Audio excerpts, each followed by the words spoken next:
Okay, we're going to go ahead and get started. It's so great to see so many of you on here and so many friendly faces. And I certainly wish that this was an opportunity for us to do this face to face, but we're not quite there yet with all of us. Really, this is an opportunity for you to learn from some programs that have grown and matured over the last few years. And my goal here is to make this very conversational.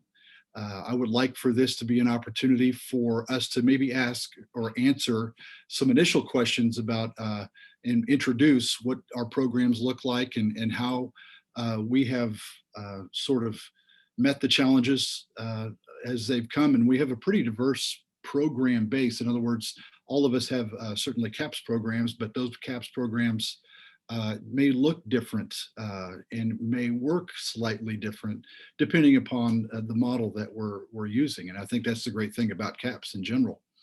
Let me introduce myself first. I am Chad Ralston. I'm the director of the Blue Valley CAPS program. So the initial program here in the Blue Valley School District, and I've been with the program as it started here, 12 years ago now, which is crazy to even think about. And so I'm happy to jump in and answer any questions about sort of the growth that we've had over the years. But more importantly, I think it's my role here is to introduce or have them, our guests here, directors and leaders of programs from around the country, have them describe what their sort of as an overview of what their programs are and how they work. And certainly for them to maybe give us a little bit about some of the biggest challenges that they've had to overcome to start their program and to grow their program. And certainly the chat room is open, and I have Jennifer Bauer, who is helping me with looking at the chat room, and we really want this to be conversational. So if you have questions, put them in there and we will do our very best to get those answered for you. I'm going to ask Robert to get started with a little bit of a description about his program and maybe some of the biggest challenges that he has to overcome to grow his program. Thanks, Robert. Thanks, Chad. I just need to do a little shout out to the Milwaukee Bucks. I'm the director of a program up in Brookfield, Wisconsin, about 20 minutes west of Milwaukee. So it's a pretty exciting time to be in the state of Wisconsin. This is actually my 6th year in the school district of Elmbrook, where Launch originated. And it originated with really 4 key points or pillars that I would say. So if your school district was looking to start, it was really aimed at senioritis. Kind of look at the end of high school and what our students were going through in Brookfield. It was kind of like we were ramping down as graduation was approaching. I think our students were looking for reasons to leave school versus be in school, and really loving the end of high school experience for the learning. Secondly, is in our region, there was a concerted effort to grow a talent pipeline. And challenge with that was we'd never really started in high school. Typical talent pipeline in our region was colleges, maybe the junior year, senior year of college, kids getting out into internships and that kind of thing. So how could we bring that pipeline down into high school so that we could create connections between students and industry that was important to our region? The third thing was just understanding that in our talent scheme, each of our schools have finite teacher talent. So how do we bring teacher talent together? And we're a district with 2 high schools in it. So how do we bring talented teachers or those early adopters from both high schools together in a way that can give students more opportunities than maybe they would in a traditional setting? And then the last thing was the effort of academic and career planning. So those 4 things about how could we really build academics, career and life planning, really kind of helped us form Launch. And we've grown from 70 students our first year with 3 strands using the CAPS model of the strands, to next year we'll have 16 strands with about 500 students. So this is something that as we iterated our processes, our work, really kept students and what their interests were at the forefront of that work. We also have expanded into another school district as well. So we combine with the Wauwatosa School District as a way to then also complement each other. So we may offer an engineering strand, they may offer a manufacturing strand, which kind of helps manage costs and resources in a way that was unique to me in my life as an educator for about 28 years. I just never experienced how two school districts could work together through the change process and make that a little bit better than going it alone. I would definitely say our program is unique with its mentality on partnerships, and that is creating relationships, mutually beneficial relationships between businesses. For example, in our area, Milwaukee Tool is a large regional employer, and we run something called an innovation challenge where we grab now close to 40 different employees, and our students help advance ideas and compete and really kind of innovate in like a kind of a Shark Tank kind of atmosphere, as well as really relationships with all small, medium, and large businesses. We call them client-facing projects, as well as nonprofit projects as well. So we're very project-based in our approach. We look to move and evolve more, but really it's that kind of thing. And trying to teach schools that we can be somewhat at a point right now where we have 16 strands, and schools that are interested in doing this kind of program in Wisconsin can kind of, they sometimes look at us like, there's no way we could have 16 different strands. And I'm like, well, that's from working together. Like, how do we bring our resources together so that we can give students who have a lot of interests and passions in a lot of different areas, how do we maximize those for kids? And so really trying to keep moving on what I would call that partnership kind of approach with different high schools. So that's a little bit about launch. And I'll be happy to answer questions later. All right. Thank you, Robert. Yeah, go ahead, Dana. Thank you. Yeah, so I'll go next. And so what we have is we have Greater Ozarks CAPS in Southwest Missouri. And so I serve as the director of our Springfield Public Schools here in Southwest Missouri.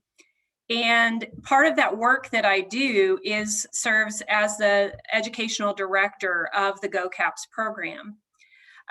So we are unique in that we have 5 high schools within our system that send to Go CAPS.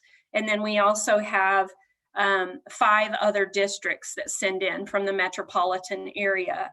And then we also have our affiliates that are, I see Rebecca and Kristen and some of our peeps out there. We also have our affiliates in the area in West Plains, Monette, Branson, and Lebanon. So we have a lot of kids participating in the CAPS program through the Greater Ozarks sort of chapter.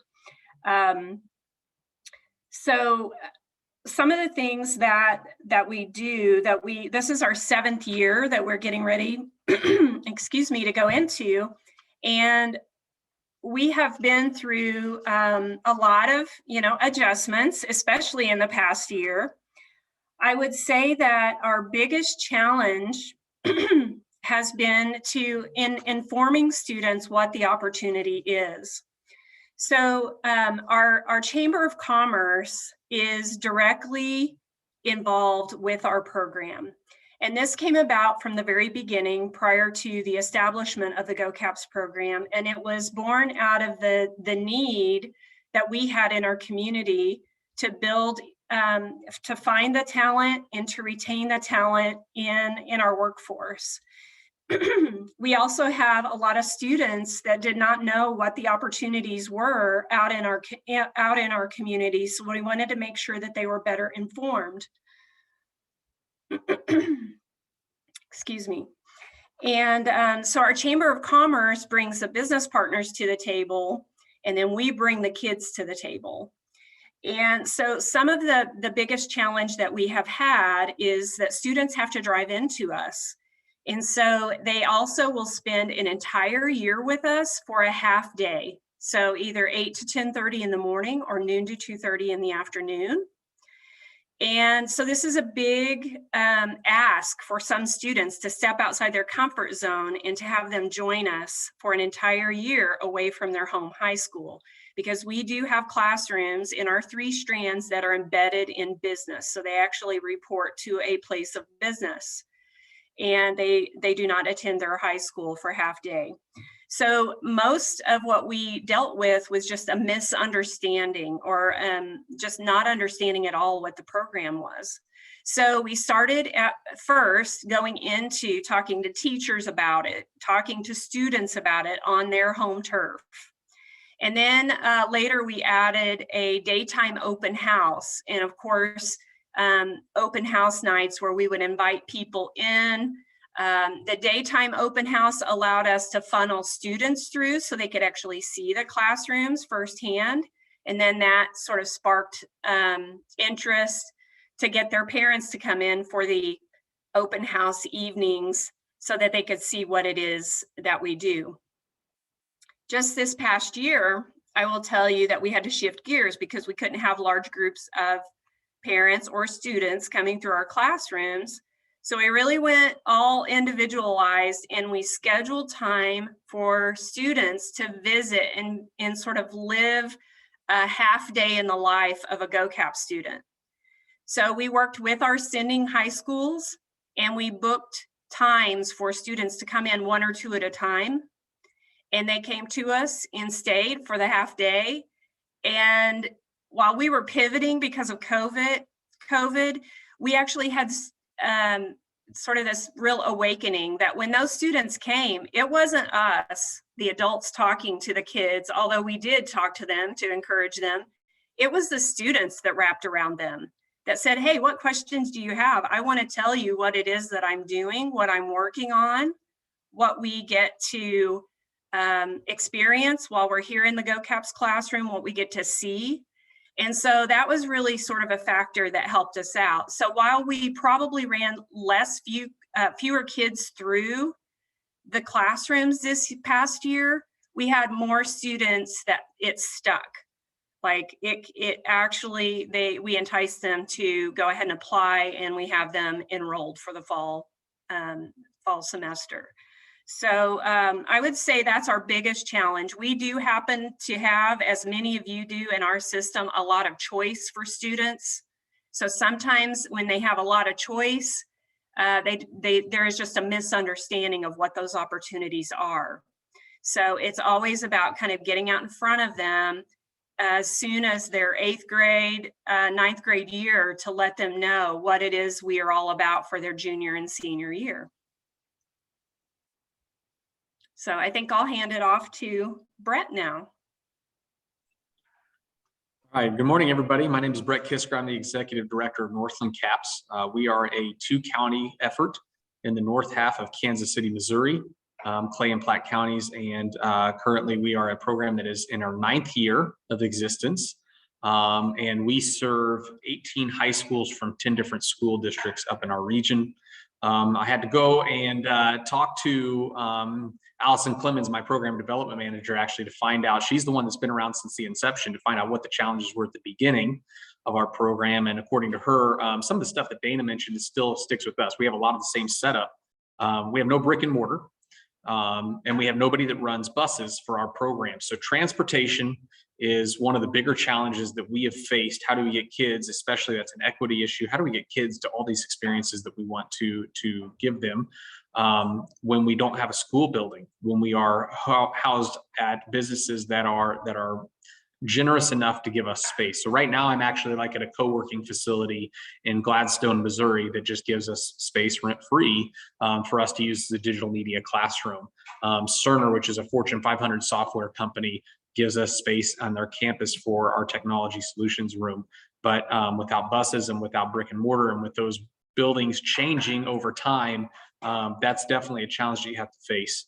Scheduling, just like Dana mentioned, is also an issue. Kids have to be thinking about whether they want to participate in CAPS by like their freshman year, because they have to be able to think far enough ahead to schedule out the room to meet the requirements to graduate, and also give themselves a half day of time their junior or senior year in order to participate with us. So that's definitely something to think about.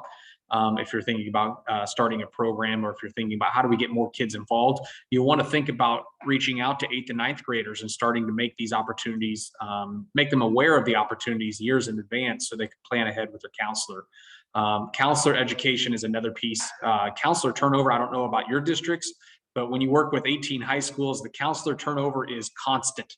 And so educating counselors and administrators on the opportunities that exist, what is Northland CAPS, how does a counselor, because those are fantastic salesmen for you too. How do you get a counselor to understand what the opportunity looks like and then communicate that to a kid and help you find the right kids to be part of the program?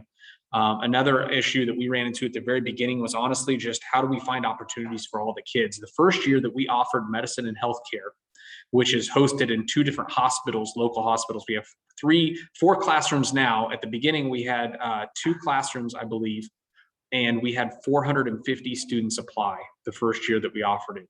How in the world do you manage that and figure out the right kids to offer this opportunity to? So the growth has been tremendous. It's been a lot of fun, but it's also been a challenge. Now in our 9th year, we average about 350 to 400 kids a year. We max out with my current staff at about 450. So we're not maximum capacity, but we're pretty darn close. I don't know. I'll stop talking for now because a lot of the stuff that you guys have already mentioned is the same stuff that we deal with.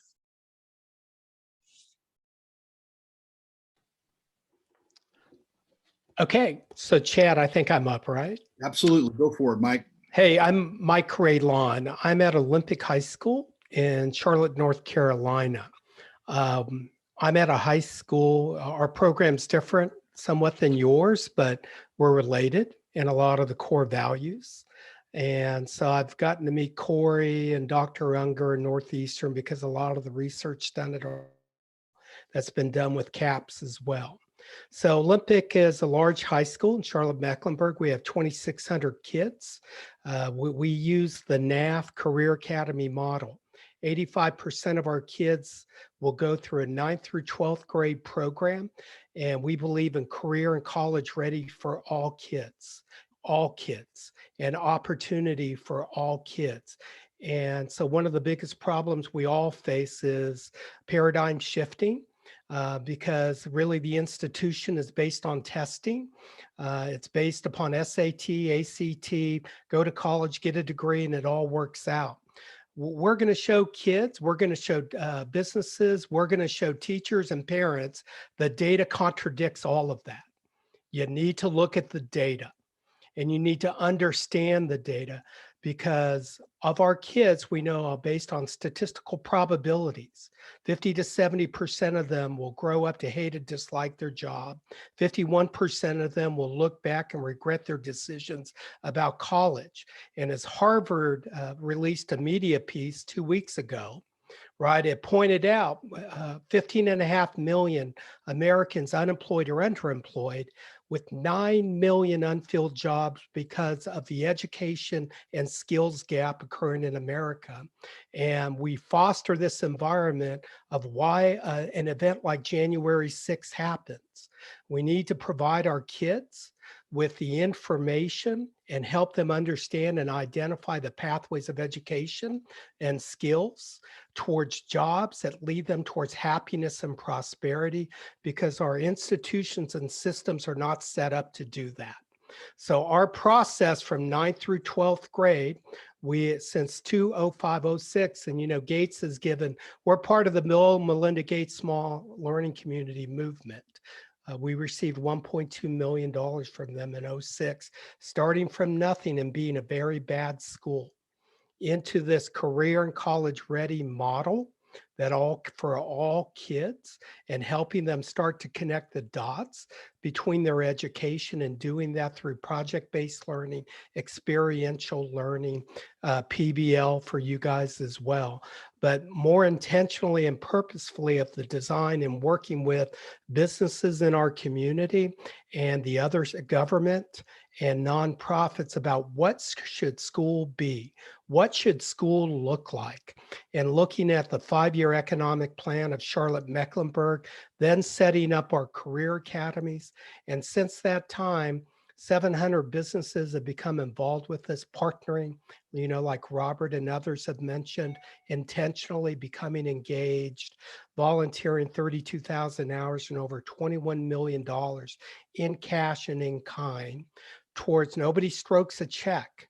We have summits to determine what should school be, what should the projects look like, providing agency to kids, teachers, and the community about how do we actually design and use design thinking to create projects that provide agency to the different stakeholders so they're meaningful, they're authentic. And what that leads to, as many of you know, with this kind of work, the big problem gets to be is how do I finance and how do I resource it up? With these different projects to allow kids and teachers to create and think about what school should be, what's important to them, how do we design these projects collectively, collaboratively, and then to move us towards these outcomes, to make school more meaningful and more authentic for the kids we do. So, those are kind of big problems that we have kind of addressed in bringing this 9th through 12th grade experience and engaging a community and trying to foster the big thing, upward economic and social mobility for kids. We've had 40 consecutive years of middle class decline in our country, right? But we've, millennials are the most educated generation in America. They're also the poorest, right? Because too many of them got education that doesn't have any relevancy to 21st century modern employers. And we've got to bridge that gap, right? Because employers need more talent, right? And with what they're doing, and we need to help foster and help our kids identify those pathways of education and skills in a 21st century economy so more of them have a chance to reach their human and economic potential. I'll shut up now. No, please don't. Thank you so much, Mike. Well said. And, hopefully you in the audience, after that introduction can identify with one or many of the programs that are represented here. And when I say that, obviously we all are a part of a CAPS or CAPS-like program, but certainly we go about it in very different ways. And I think there's certainly some commonalities, some common trends that I think we can all take and learn from, but certainly some very specific things. So I would invite any of you to, if you have specific questions you'd like to ask any of the panelists, or if you have a general question you'd like to give to everyone, please put that in the chat now. As we look at kind of the topic of this session, it is to grow, certainly, and to renew. And it makes me think in the growth part, how each of you is the one thing that I did resonate with me was the fact that you all are dealing with change. You're all dealing with change in a system that is somewhat rigid traditionally, but have encountered ways to deal with that change and have created opportunities for your students that probably weren't easy. They weren't easy necessarily probably within the system of education, and then considering you had the other challenges outside of education. I'm wondering, and you can take this, any of you can take this in any order.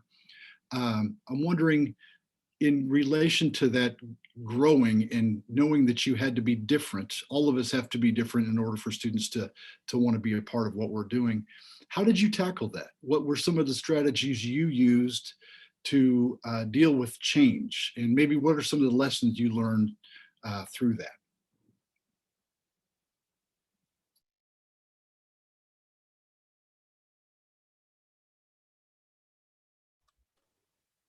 Well, I'll start. With regards to our model, starting in 2006, we started telling kids early on, we stress post-secondary education that's meaningful and relevant in the 21st century economy. But within that, we tell them what Harvard did in the Pathways to Prosperity report, is that does not necessarily mean university for all or college for all. It's post-secondary for all. Now, that wasn't always well accepted, through the institution of education, as well as by parents who have a myth. Now, what helped us along through all our transformation, through all of the national acclaim that we've gotten, is because we had the business community behind us, right? And if our kids are going to reach their human and economic potential, they need to get hired by Siemens and Bosch, Duke Energy, Bank of America, Wells Fargo. So when you have those stakeholders standing next to you and collectively, collaboratively, we're on the same hymn sheet, right? That we companies cannot find talent in Charlotte. And most of these university degrees, unfortunately, too many of them have minimal, if any, value. Too many kids getting degrees that don't matter. And we need to kind of reinvent high school so that we put our kids in better positions by their senior year to make informed, conscious decisions and go through a cost-benefit analysis with regards to comparing what type of post-secondary education, what kind of institution, what kind of degrees and certificates, and they need to start looking at the ROI, that they may or may not be getting so that they can make an informed decision. And most of my kids are poor, over half of them. Their parents, if they're poor, they naturally make the assumption is, I didn't reach my economic potential because I didn't get enough education. Well, Harvard says in the Pathways to Prosperity report, that is really bad thinking. It is not about how much, it's about what kind. And really expanding the pathways of opportunity for all of our youth so that they, based upon their own aspirations, their interests, their curiosity, their own personal financial situation, they can make a conscious decision about what pathway of education and skills development they can pursue. And we're going to always stress lifelong learning. We're living in an economy that's wrapped around tech, right? And changing every day and transforming. So, one of the big, takeaways, the recipe for our success has always been our collaborative nature and our ability to get key industry sectors locally and big companies to stand with us. And we're a big school district with bureaucracy and hierarchy, but to help them have the messaging to get people to pause and reflect and think different if more of our kids are going to reach their human and economic potential in a 21st century modern economy. Chad, as I reflect about the question about change, I would just offer the group, in my reflection, some of the things that I think our district did really well, which was, first of all, I think from a leadership perspective, as I was getting hired, just a commitment to a vision and a commitment to some core values that luckily for us aligned with the CAPS network. And so as we began our exploration of what we wanted to do, having a model that CAPS provides with project-based experiences or internships and the ability to get more and more schools around just allowed me in my first year the non-pressure of having students right away. So I had a year of learning with teachers, and we've taken that and scaled it. So if we start a new strand or bring new teachers in, they have a year of learning before they actually start teaching in launch, which I think is very, very beneficial when you think about change and just building awareness to the change. I think the fun part in the change process is always that ability to develop your own ideas. And so what tends to happen is you get some inflated ideas going, and then the realization when you have to implement, it's like, whoo, we can't do everything we wanted to. So that's usually something that we have to kind of coach through is how to take all of these ideas that we had and really be critical about which ones do we must do in that first year. And then how do we keep iterating and learning as we're building? My teacher, I have an English teacher that always talks about this, is we kind of build as we go, and we're graceful in our failures, and we're always committed to learning. Yeah, I would echo what Robert just said in that, being comfortable, building the airplane as you're flying it, and being willing to listen to both partners, listen to students, what's working, what's not working for them. We conduct focus groups each at the end of each semester to make sure that we're hitting the target with those kids, and as well as partners. I think just being agile, being willing to change when things need to be shifted. For instance, a lot of what we do is really differentiated. I know that these other members of the panel, same thing in their programs. It's a lot of differentiation for kids. And so some kids, sometimes we realize if we have a student in the engineering manufacturing strand, and what really makes sense is that student wants to know more about the IT part of that world. I mean, we will fuzz the lines between our strands. Sometimes those students will visit the different classrooms depending on which business partner project they have taken on. Maybe they're collaborating with students in other strands on that project. So I think you just have to take it a piece at a time, because that's kind of a logistical issue. It's like, okay, where is this kid? Where are they meeting today? How does that need to work? These champions are taking on students from different pathways as well. But I think what they see, what our system and what our community sees, is the willingness to adapt, because no problem is solved in a vacuum with just one person. It's going to take multiple people collaborating. And so they love it when that kind of thing happens. And we just have to be willing to sort of let the reins out and sort of let that occur. If we try to keep it really, tight and rigid, that sort of that organic stuff doesn't happen. So I would say just be willing to let that occur to some degree. And then I know my colleague from the Chamber of Commerce is on here. We work very closely together. And Karen, I don't know if there's anything that you'd like to add from the business side of things. And this would go to all of you who may have a Chamber of Commerce that maybe you haven't engaged yet. Just the word from that. I don't know. Karen, can you unmute and say? There we go. I would just say that the business partners are absolutely engaged. They know that we have a decreasing population that is going to be coming in to fill roles that are rapidly being faced with retirements. A lot of that was certainly driven by COVID, and that many people retired earlier than we anticipated in our workforce.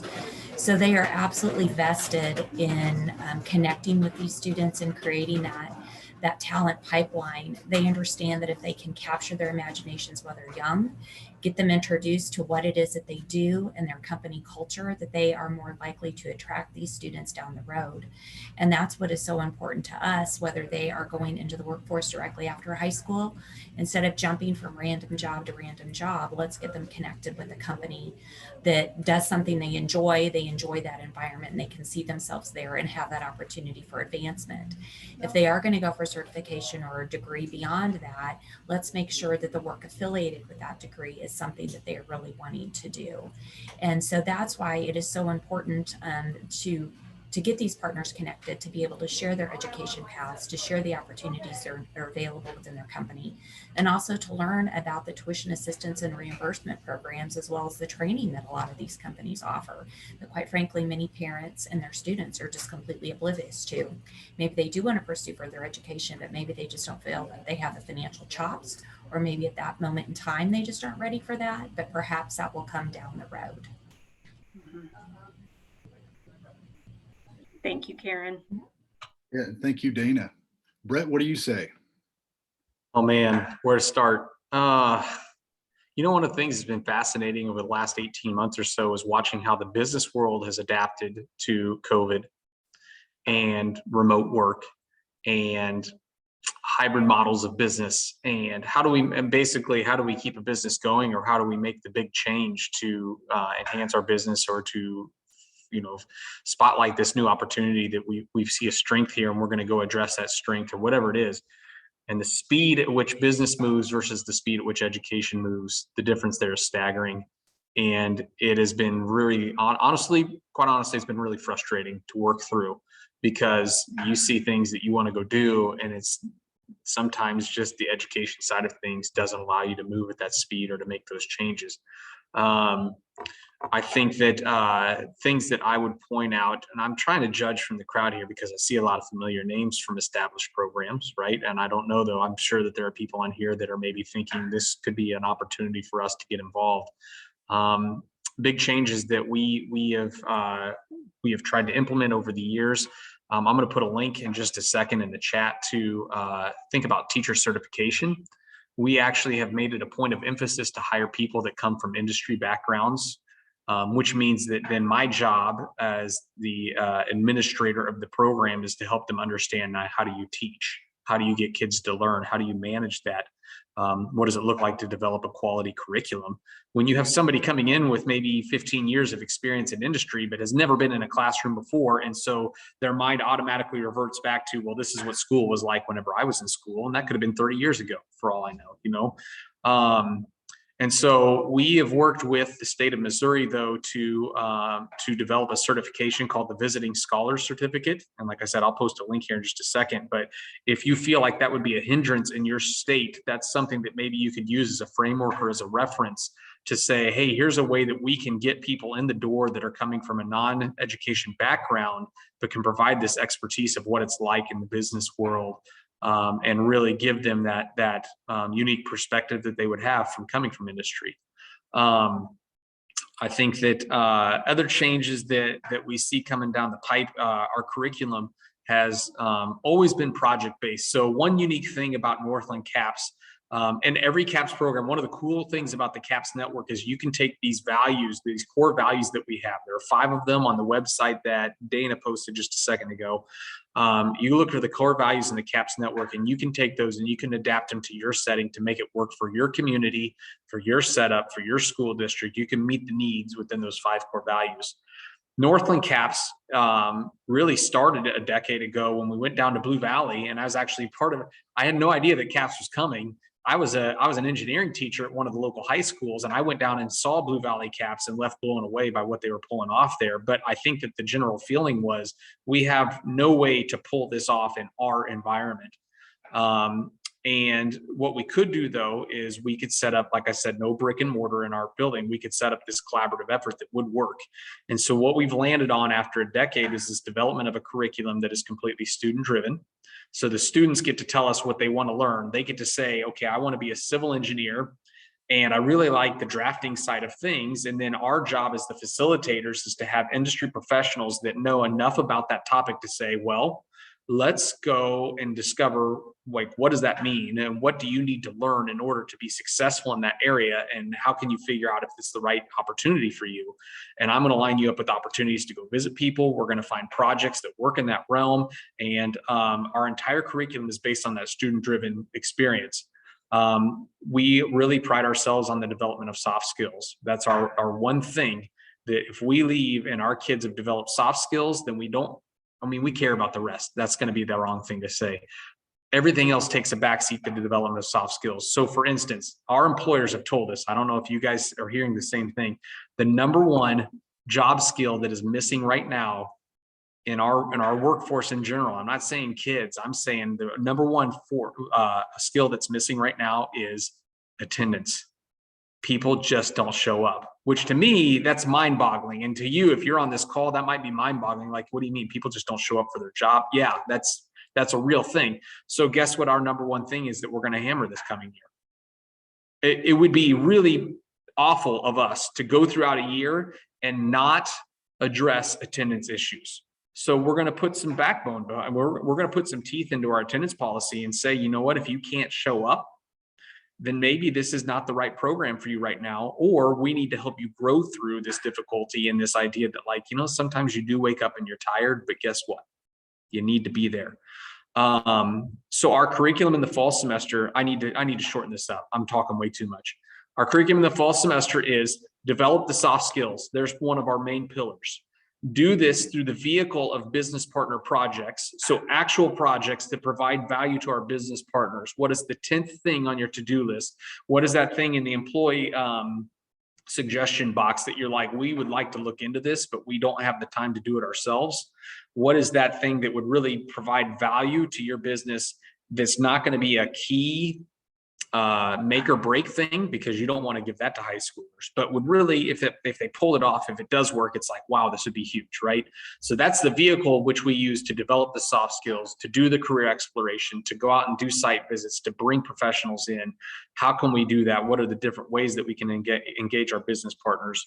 And we do a lot of little things too, like mock interview days. We do resume reviews as a whole. We work on networking. We actually host a luncheon where we bring in business partners and we put kids at tables with other people they don't know. And we say, here's your job. You got 15, 20 minutes before a speaker talks and you need to build a relationship.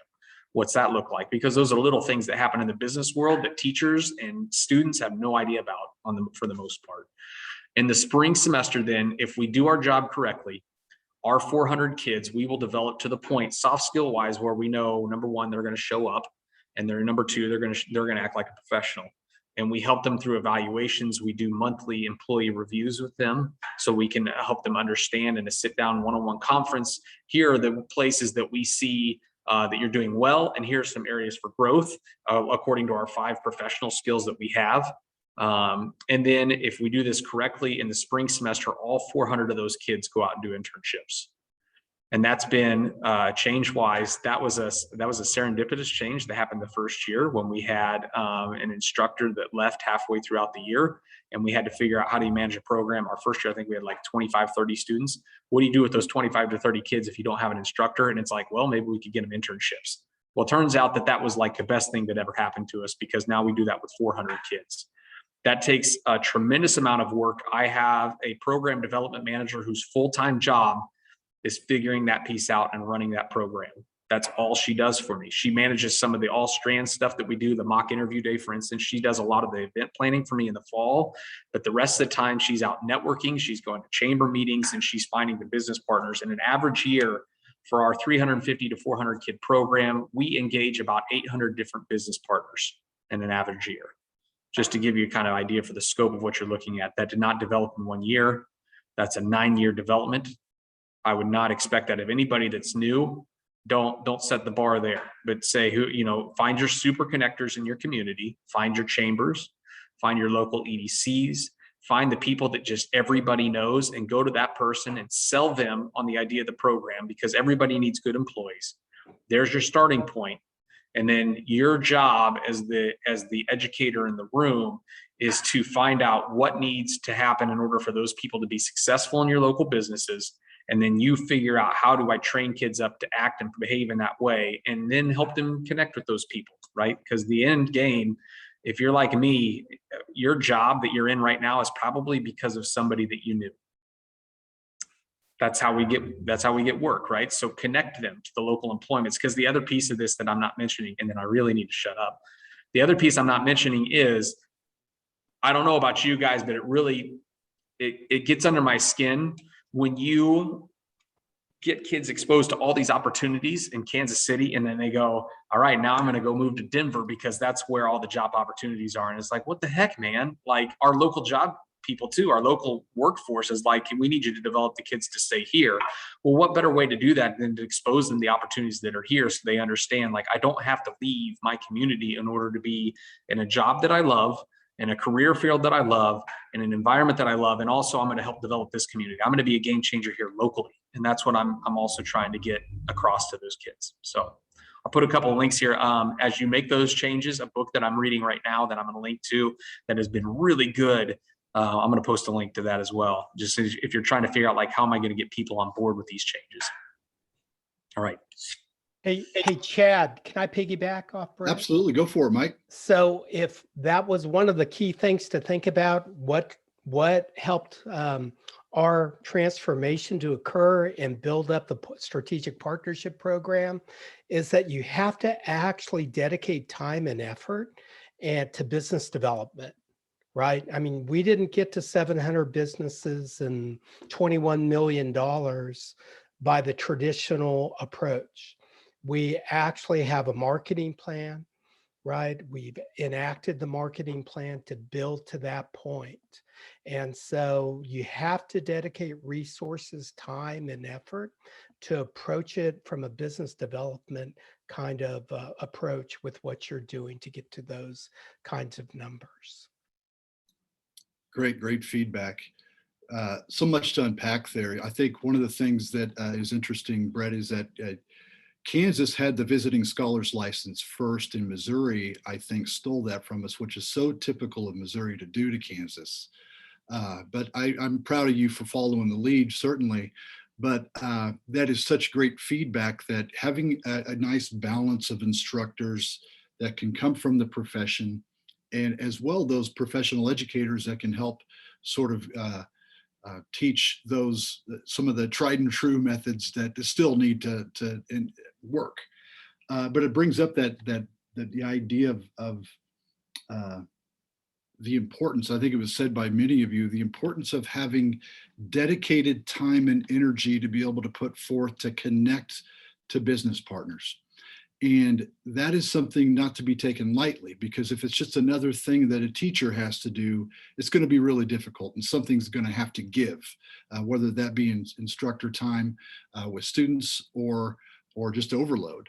I lean on Jennifer Bauer quite a bit here. We all do, and she's an amazing advocate for our staff and students in creating that partnership with businesses. I do want to ask, and the other idea that came up is the idea of professionalism, right? Obviously we're all working differently. It's hard to imagine that we would be if we went back a year and a half ago, that we would be as adept at using Zoom as we are now, and be able to connect with people in the way that we have. And we take it for granted now. But we certainly have, all of us, most of us at least, have built these programs prior to this change. And it makes me wonder, the other day I was on a call with our advisory board here. So these are CEOs, CFOs, HR people from large companies and small companies around the area. I was the only person at work, doing the Zoom. Everybody else was in their living room or kitchen area doing that, or home office. So things have changed, and I'm wondering, how do we all, and this is a question for all of us, but certainly our panel as well, how do we stay responsive to the idea of professionalism? What does that new professionalism mean that we need to be giving kids, and how do we best address that? I'll start. I just said I was going to shut up, and here I go again. Everybody buckle up. Can I screen share for just a second? You guys mind? Jennifer, do you have the ability to let him do that? Might be able to. I'm a co-host here. Yeah, go. I just need to get it. Okay, so professionalism, right? So here's our approach. Now, I want you to know that this is still an area that we are working on. Okay, but we started this last year. We've made changes, and we're going to continue on with this work this year because we feel like we're onto something important. This is the document we're using to talk about professionalism. Okay, so this is the monthly review, and this is what it looks like. So I've developed this with some of the other CAPS leaders over the course of the last year. I stole a lot of this, the idea and the setup and the template, kind of like the look of it, from Massachusetts, from their work-based learning initiative that they have. And we went through and we tried to figure out first of all, the 5 professional skills we have. We have communication and collaboration, time and project management, creativity and innovation, critical thinking, problem solving, integrity, and trust. I don't care. There are 1,000 different variations of how you can group those things. They all come down to the same stuff in the end, right? The attendance piece, for instance, is under time and project management. Okay, so what we do then is we want to sit down with each kid once a month and say, okay, communication and collaboration. Where do you see yourself on a 1 through 4 scale? And the 4 points that we've had, 2 is our baseline for employability. You are doing things at a level that will not get you fired, that you will be able to hold a job in the communication and collaboration realm. You'll be able to do things that don't get you fired. You do these things at a basic level. And then you can go up from there. You can go up to a 3, which means now you're starting to do those things and we don't have to be looking over your shoulder all the time. You're showing us that you're doing these things on your own without us talking to you about it constantly. And 4, we say, is not only are you doing these things, but you're starting to bring others up with you. You're starting to show that, like, not only are you doing those things, but the other people around you are positively affected by your presence in this category.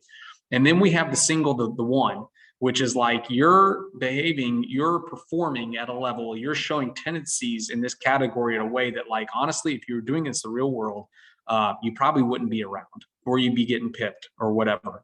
So we want to sit down with kids and just start at the start of the school year, and then once a month come back to the same exact document. And what it allows us to do is say, okay, here are your bright spots. We have a little drop down menu. We can type in notes here, and we can do whatever we want to. But we come back to this document month after month, and we set goals, and we say, you know, here's a weakness, here's a bright spot, here's something you're doing really well. And the idea is now, because we've attached this number to it, that we can also track it over time. So I also want to stop sharing that document. What it goes to then is I thought I opened it. I didn't. We have ways to plug this into spreadsheets. We'll track, the kids can use to track theirs over time and see I started at a 1 and now I'm at a 2. It also gives us the ability to say, we need you to be at a 2 across the board or higher for us to consider you for an internship. So if by November or December, you're still a 1 on time and project management because you simply can't figure out what it means to get the job done or how to schedule a simple task or whatever it is, then you're probably not ready to go out and do this independently in an internship setting. So it gives us some baselines for, like, how competent you need to be and for us to trust you to go out on your own.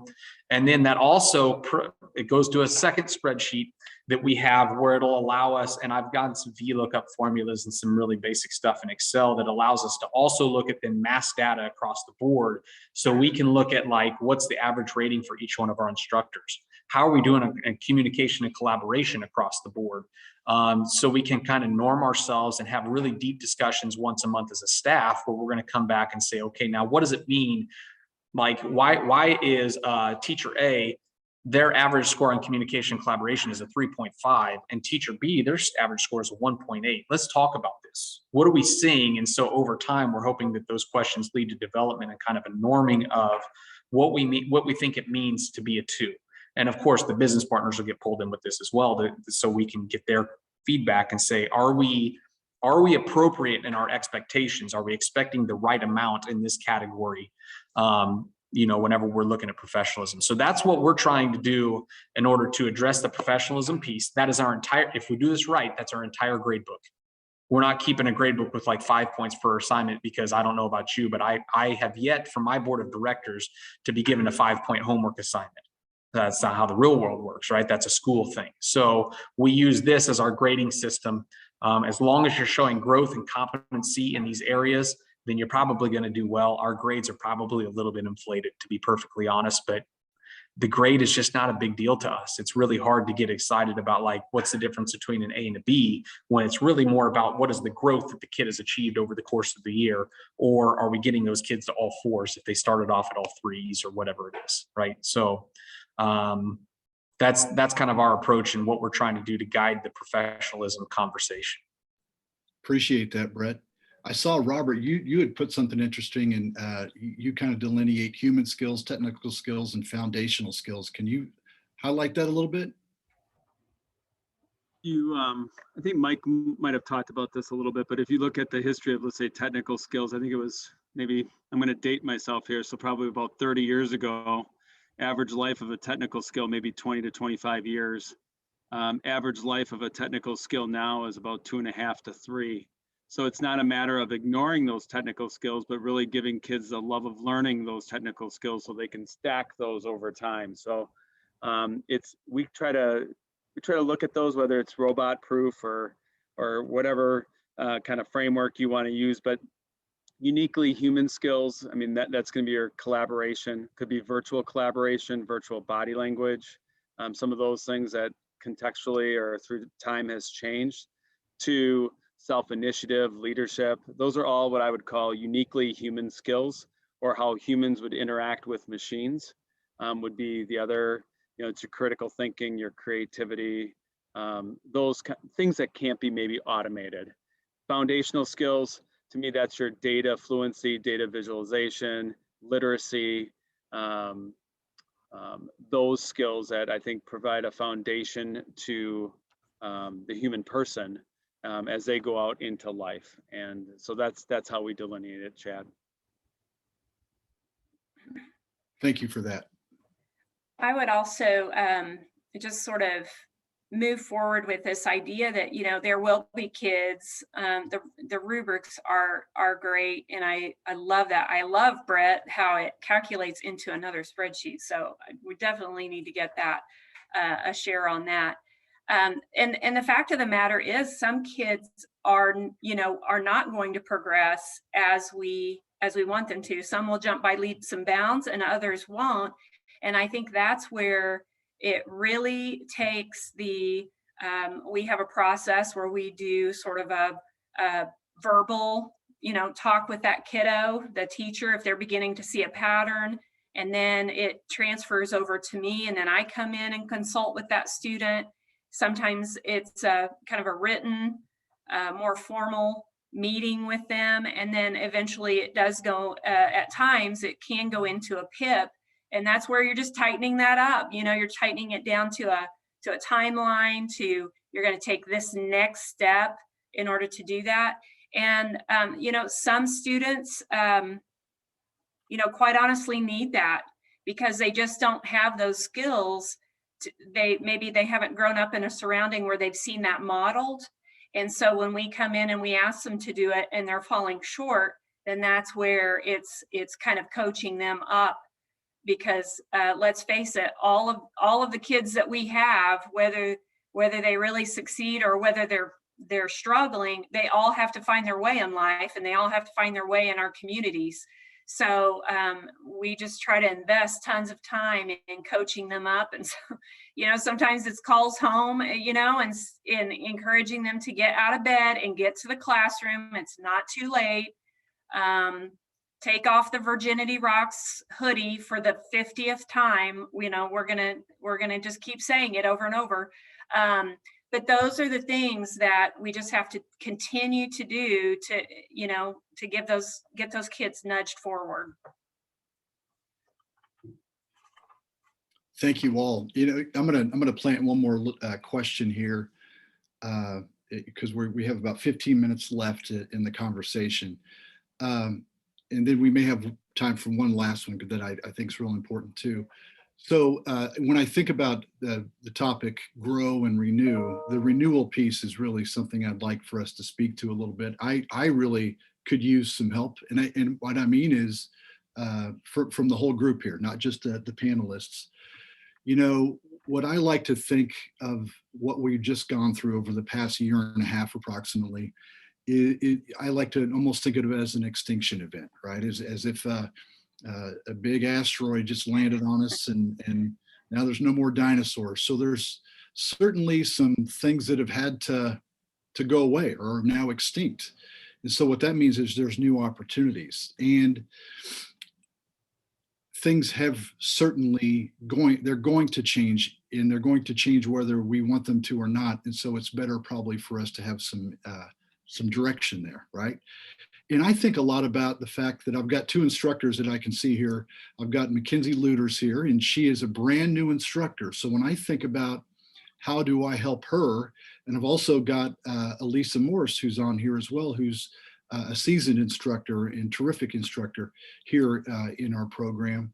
I'm trying to think to myself, now that we have this new environment, that we need to help to renew the things that we have done well, but also sort of inspire the new opportunity to be entrepreneurs and to seek those areas that there's now a new niche that needs to be filled. Sorry, I'm an old biology teacher, so that comes out in me sometimes. So help me know how I need to connect with kids in a new way, help me know how, what are some things I need to be thinking about in helping Mackenzie become sort of indoctrinated into what CAPS is and what it's going to be going forward?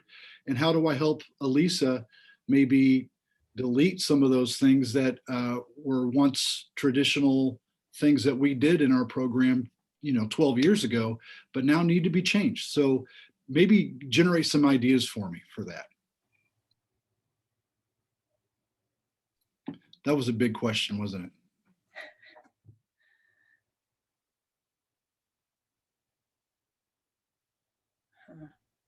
And please, anyone in the group is welcome to help with that.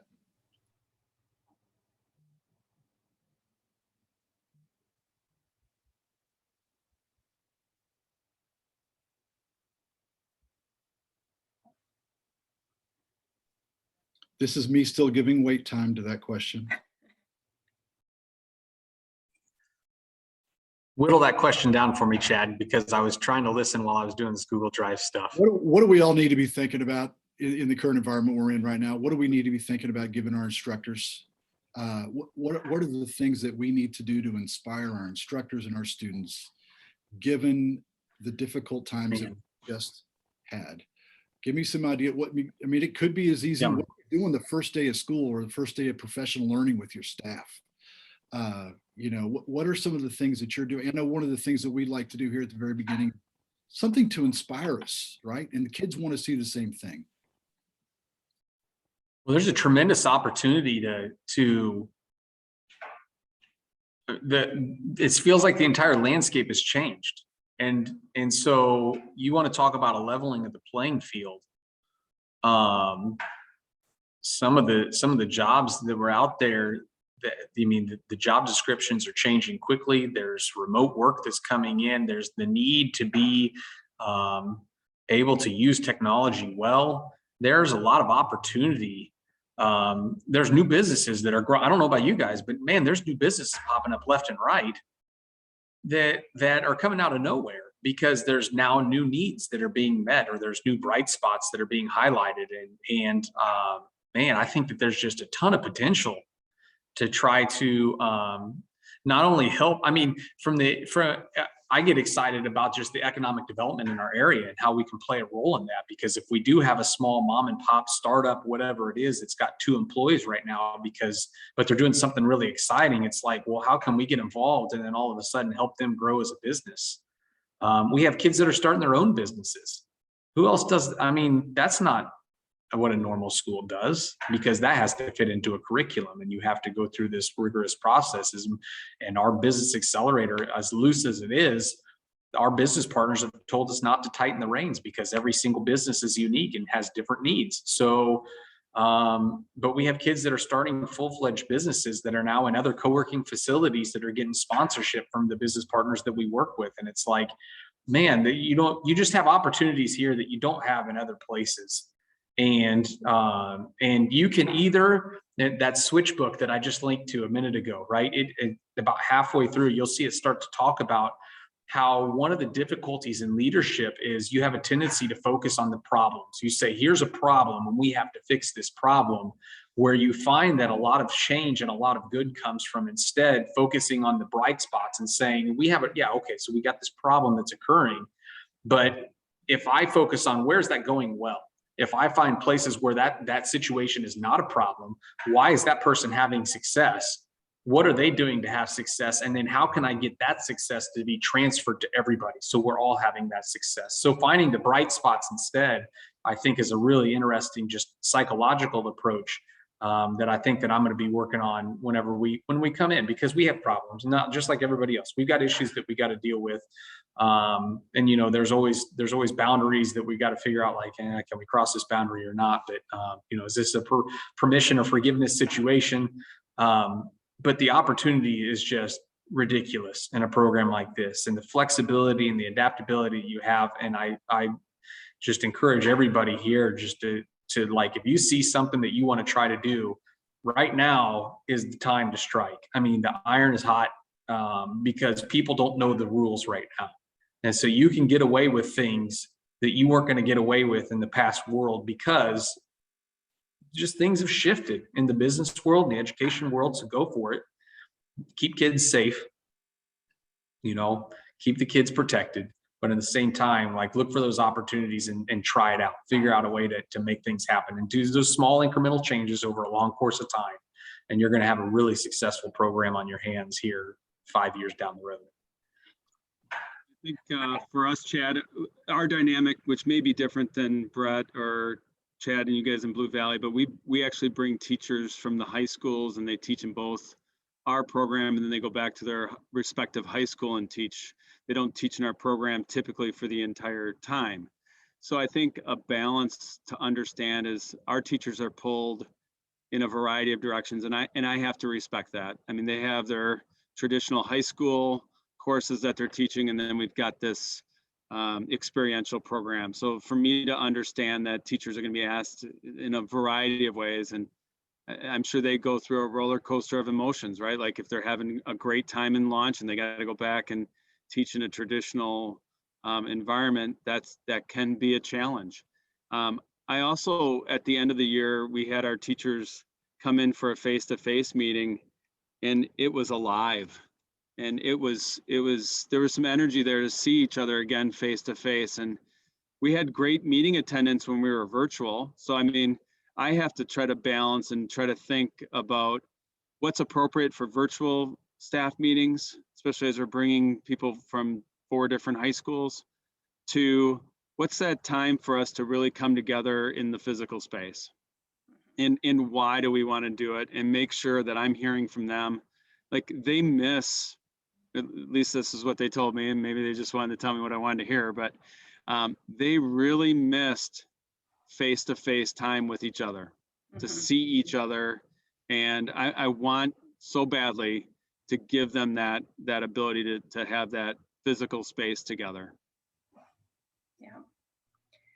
I would echo that, Robert, that, this past year we had moments where we had the Zoom staff meetings, but then, we would extend it past the time of the day, the end of the school day, and then continue to have sort of a happy hour Zoom where then everybody would go to the refrigerator, because we were still at home, and get their drink. And then, our guy that likes beer, Darren, he'd tell us all about whatever it was that he was drinking. And it was just a time to kind of focus on it. Everybody got to meet everyone else's dogs, and we love that. But I would just stress that those teachers, like Robert said, a lot of them are wearing multiple hats. I know our teachers, just like probably many of yours, they were teaching both, in some cases in person and virtually every day, because our sending schools were sending kids in person while our system was still shut down. So they were multitasking like nobody's business. And I think they needed grace. And they also needed to have their, self-care. We had a lot of conversations about self-care. And I think that I know in Southwest Missouri, you've probably seen, we've been on the news, and it's not for all the right reasons.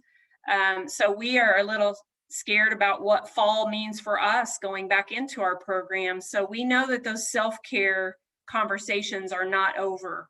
And because if those teachers are not, taking care of themselves and experiencing the joy that we started off today talking about, having the joy of the work, then we're not hitting the mark. So I think it's really important to pay attention to the humanness of the moment. Amen, Dana. Thank you so much for those comments. And Chad, if I could add, first, Brett, never ask for permission, man. In the grand scheme, just ask for forgiveness and move on, because we're going to save the life of kids because of the kind of core values of the kind of work that we're engaged with. And the other thing I would promote always is agency of kids, the community, of what it should look like. And a great example with Brett this year, we created an entrepreneurship. We created a digital tool that went live in February, and it offers 200 career exploration videos. And then we got local employers to post 180 apprenticeships, internships, co-ops, and jobs targeted at teenagers. We went live in February. It's already received over 2 million hits. And we had a local high-tech company come to us and offer $500,000 if we would give up all rights. And that was created through this collaborative agency of kids and teachers and businesses, employers sitting down about how are you going to address all this remote kind of teaching and learning and still being able to provide to you kids the information about high demand local careers and jobs and help you on board. As the person from the chamber said, I have never, so Olympic is really big in apprenticeships with Siemens and Bosch and German companies because they get it.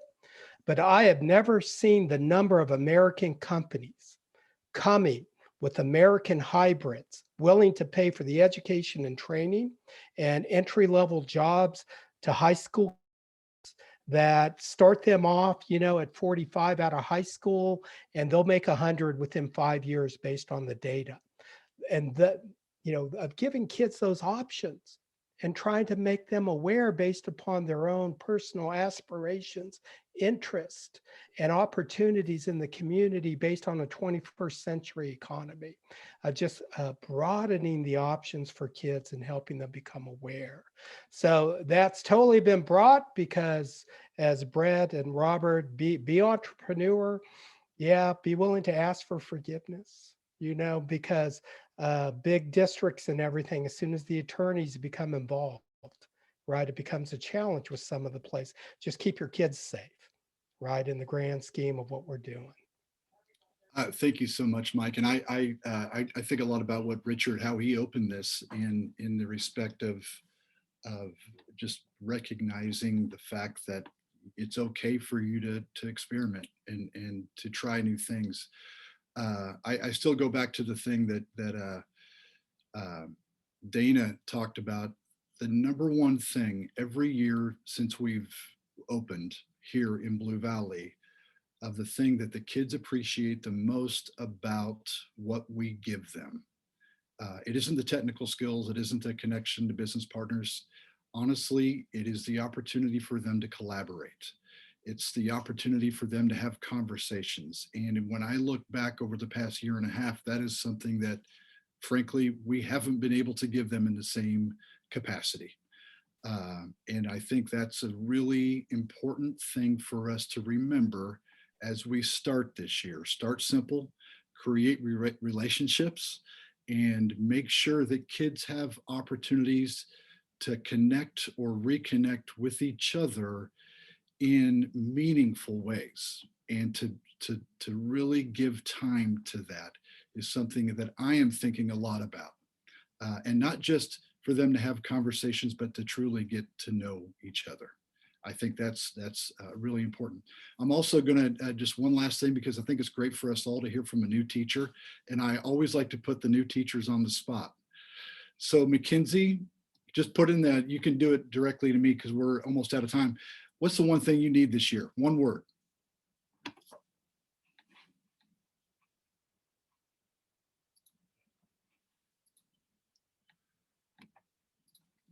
And I blew it, and I'm not able to. There we go. Sorry, I'm used to being the teacher and being able to unmute myself. So that I was like, whoa, I'm a student. I'm not a one-word person, but I will just say, taking from Richard's talk earlier, the support to, I'm not going to say fail, but try things, make mistakes, and continue to grow. Because I've taught for 12 years, but CAPS is a new adventure for me, and I'm going to make a lot of mistakes, and just knowing that that's okay. And I have the support to make mistakes and continue to grow with my students. Awesome, Mackenzie. Perfect. I hope you all heard that loud and clear. And that's so powerful. So thank you, Mackenzie. I know she'd be able to do it on the spot. I want to say thank you to everyone. Thank you to our panel. And please look at your guide for the next steps and the next things on the agenda. It's so good to see everyone, and hopefully we can see each other face to face soon enough. Take care.